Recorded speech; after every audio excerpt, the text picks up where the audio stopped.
Okay, let's do some practice with the probability and look at what some of these problems are going to look like. All right.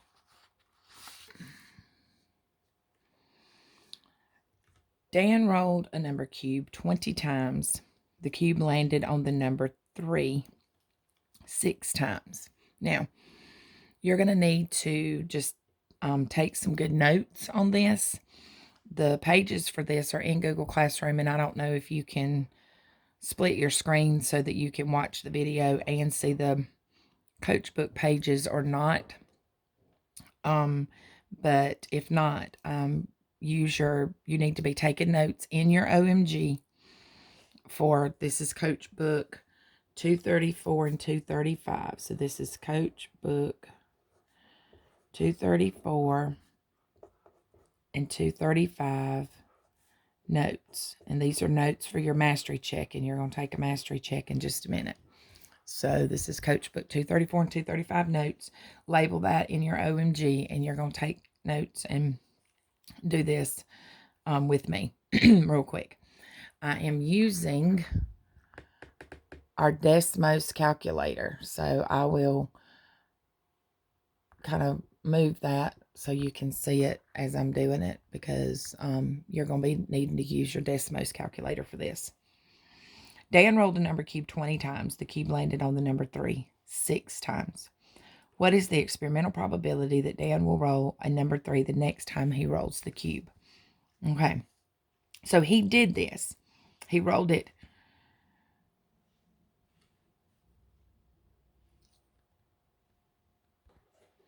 All right. So based on the experimental probability, he's done the experiment. What did he get when he did the experiment? He rolled the number 3 6 out of 20 times.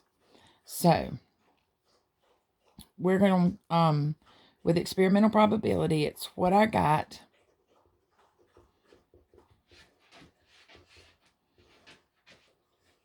over all I did. What I got over all I did. So what did he get? He got the number 3. He got the number 3 out of all his rolls. How many times did he get the number 3? 6 times out of 20. And when we simplify that, we get 3 out of 10. Which best describes what would likely happen if Dan rolled the number cube another 80 times? Now we are making a prediction. This is a prediction. Y'all hear Roscoe panting out in the background. Now we're making a prediction. What would happen if he rolled it 80 more times? So we've got our, remember yesterday I told you, in order to make a prediction, you have to have a probability. Well, here's the probability. Here's the probability. We're going to use this probability. So here's how we're going to set this up. We're using this is probability over here. This is our prediction. So our probability said that 3 out of 10 times. So how many out of 80? Okay. We're using our experimental probability right here. Right. So we cross multiply. X times 10 is 10x. 3 times 80 is 240. Divide both sides by 10. And x equals 24. Okay. What does it say? There would be no change. The experimental probability would get farther from the theoretical probability. The experimental probability would exactly match the theoretical probability. The experimental probability would get closer to the theoretical probability. So in all actuality, this problem didn't ask us to make the prediction, but I went ahead and showed you what to do. This problem, the answer here is D, and I'm going to tell you. And the reason for that is the more you do an experiment, the closer you get to the theoretical. So right out here on the side, the more times you do an experiment,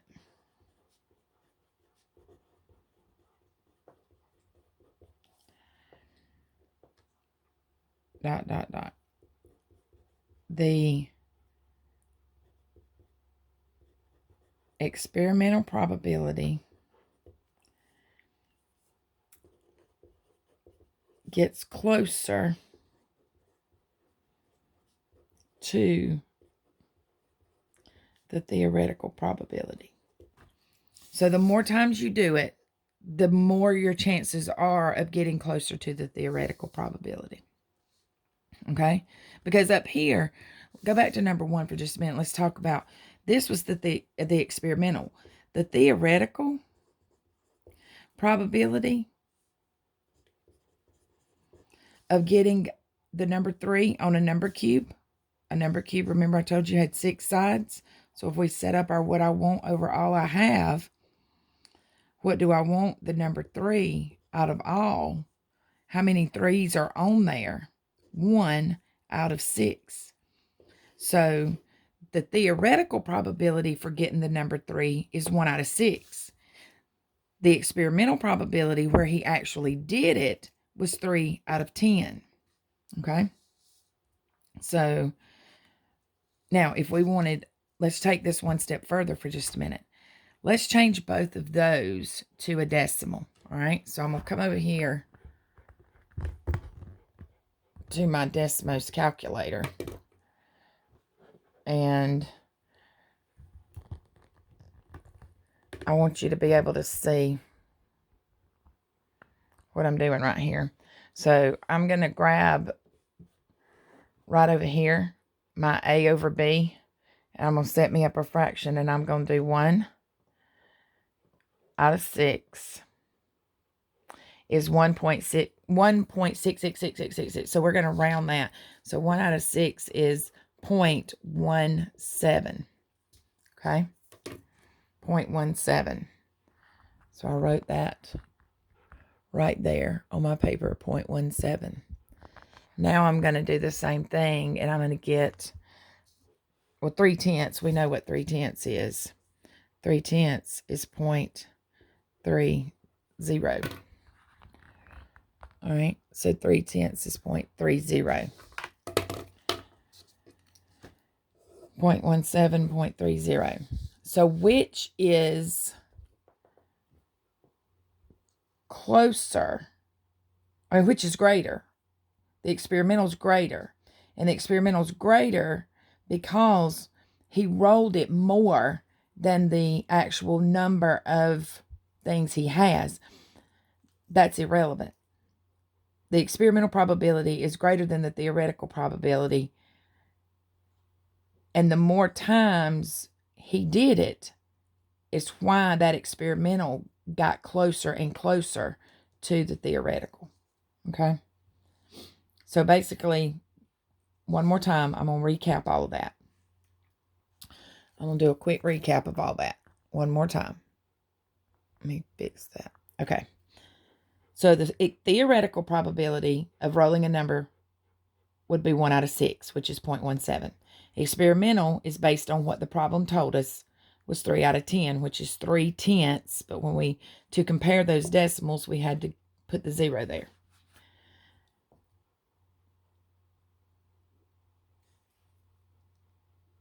The theoretical probability, to compare the theoretical and the experimental probability, you've got to compare them using decimals. The easiest way to compare probabilities is to use decimals. So right over here, let's just write a note that says use decimals to compare probabilities.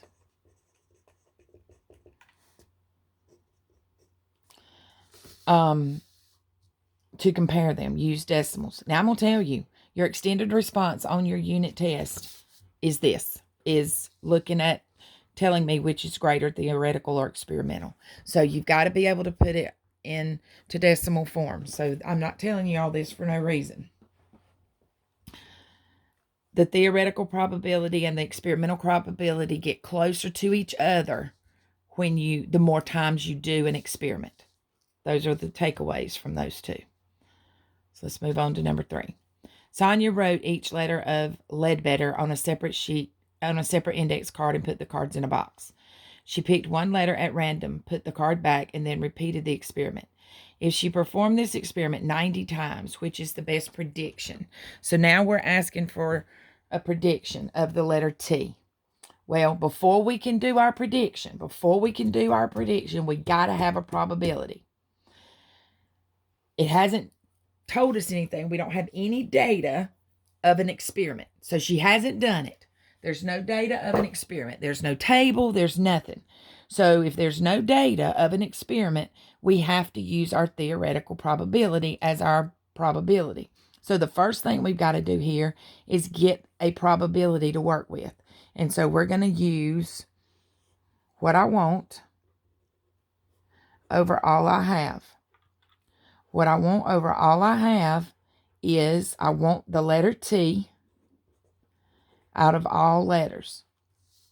I want the letter T out of all letters. Well, there's 2 T's out of 1, 2, 3, 4, 5, 6, 7, 8, 9 letters. So 2 out of 9 is your theoretical probability. We're using theoretical probability for this because we have no other data to tell us anything about. We couldn't use an experimental probability there. Now I'm going to do my prediction. My probability goes here. My prediction goes here. So my probability is 2 out of 9. And I want to know how many out of 90. Cross multiply. X times 9 is 9x. 2 times 90 is 180. Divide both sides by 9. And x equals 20. You've got to have that probability. You've got to have either this is either going to be experimental or theoretical to then transfer down to here. A light manufacturer found that 200 light bulbs, 15 were defective. How many light bulbs should manufacturer expect to be defective out of 2,400? All right, so now, here we have some data. We're still making a prediction, but here we have some data. It says that 15 out of 200. So when he went through and he did his picking them up, looking at them, picking them up, looking at them, he found that 15 out of 200 were defective. So I don't have to find a probability there. I already have what I need. 15 out of 200 were defective. So how many out of 2,400 will be defective? I have an experimental probability to put there. I have the data. Here, I didn't have the data. Here I do. Cross multiply. X times 200 is 200x. 15 times 2,400. I wish I was smart enough to do that in my head, but I'm not. So I'm going to do it on my Desmos calculator.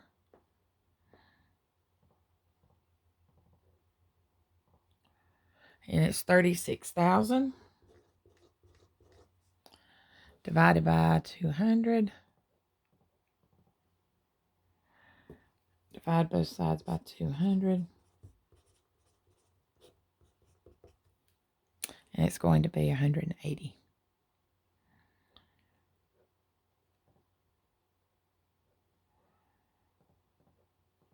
I'm just going to double check that. But I'm pretty sure I'm right. Yep, 180. Just double checking it because you know me, I can make a careless error in a heartbeat. All right, make sure you're getting good notes. We'll have a mastery check in just a minute. Number 5, Shia conducted an experiment with a spinner. The results are shown in the table below. Okay, so here we have some data. She's done an experiment. We have some data. Based on this data, how many times can Sheila expect to spin a 1 in the next spin?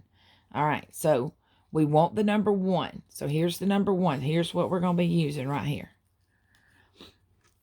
I don't have to do my bridge map, my probability bridge, because I've got my data. 1 out of 8. So right here, 1 out of 8 Wait, I'm sorry. That's wrong. Oop, sorry. That's the number 1. She rolled it 8 times.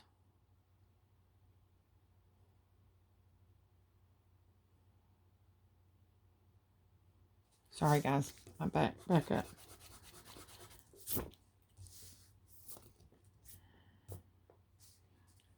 Here, all right, so here's my 8. We do have to go back and do this. We got to set this up.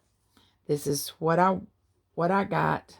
This is wig over over 8, all I did. What I got over all I did. And I'm wanting the number 1 out of all spins. Okay? I'm wanting the number 1 out of all spins. My all spins is right here. 8 plus 4 plus 5 plus 3. 5 plus 3 is 8. 8 more is 16. 4 more is 20. So she's already spun it 20 times. And she got 8 out of 20. She spun the number 1 8 times out of 20. And it wants to know if she spins it 20 more times, what can she expect? Well, common sense says it's going to be 8. And that is the answer. But we're not going to stop. We're going to go ahead and do the next step. Once I have this probability, this is my experimental probability. I then come down here. 8 out of 20. So how many out of 20 more? 20x equals 160. Divide both sides by 20. And x equals 8. Okay. There are 12 girls and 8 boys in Miss Sanders' class. Each day she randomly asks one student to take attendance. In 180 school days, which is the best prediction for the number of times that the student will be a girl? All right, so on this one, we have our data, and now we've got to decide. What do I want here? We have our data, but here's the thing. No experiment has been done. She hasn't done anything yet. She's going to do it. So this is number 5 over here. This was experimental. This is theoretical. Because she hasn't done it. It didn't say she did it and got a girl so many times. It just says she's going to do it. So this is going to be a what I want over all I have. And what do I want? I want a girl out of all students. Not all girls, all students. The total. So I have 12 girls out of 20 students, which is going to simplify to 6. Wait, no, that can go one more time. 3 out of 5. So here's my probability that I'm then going to come down here and use. This is the probability of getting a girl one time on one day. This is the probability of getting a girl once. The 3 out of 5. All right. So if 3 out of 5 is my probability for picking a girl each day of the week, how many times can I expect to pick a girl if I'm going to pick 180 days? Cross multiply. 5 times x is 5x. 3 times 180.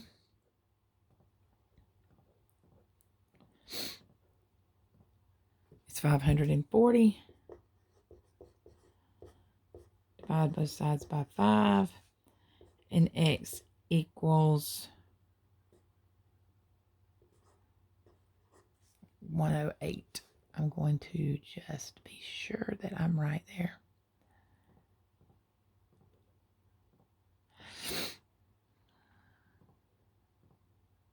Yep.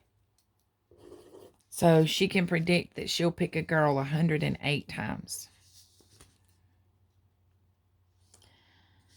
Blake tossed a coin 80 times. The coin landed on heads 60 times. What is the experimental probability that Blake will toss heads?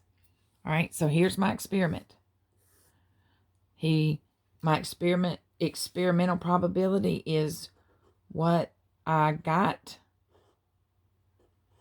over all I did. What I got over all I did. What did I get? I got heads 60 times out of 80. Wait, let's go back and put our verbal on there. Sorry. We wanted heads out of all tosses. I got it 60 times out of 80 times, which simplifies to 6 out of 8, which simplifies to 3 out of 4. Let's go ahead and make that 7.75, which is 75%. All right. Is the experimental probability greater or less than the theoretical probability? Well, the theoretical probability of getting heads on a coin. The theoretical probability is what I want over all I have. The theoretical, so I want heads out of all sides. This is if I never have done anything. Just theoretically. Heads is 1 out of 2 sides. So my theoretical probability here is 1/2, which is 0.5, which is 50%. So here's my experimental probability. Here's my theoretical probability. Which is greater? The experimental probability is greater because 75% is greater than 50%, and he actually did it 75%. At 75% of the time, he got heads. Whereas theoretically, it says that 50% of the time we should get heads, but then when he did it, he got heads 75% of the time. So the theoretical probability is greater because it showed that 75% of the time he tossed heads. Let's write that down. So the experimental probability is greater because he got heads 75% of the tosses, and the theoretical probability said he should have only gotten heads 50% of the time. So now you are going to take your notes and show them to the teacher and let them check you off that you did get your notes down. And I'm going to be sending them a picture of my notes so they know about what yours should look like. And then pick up your mastery check sheet and get your mastery check done. The pages for all of that is in your classroom. So, toodles.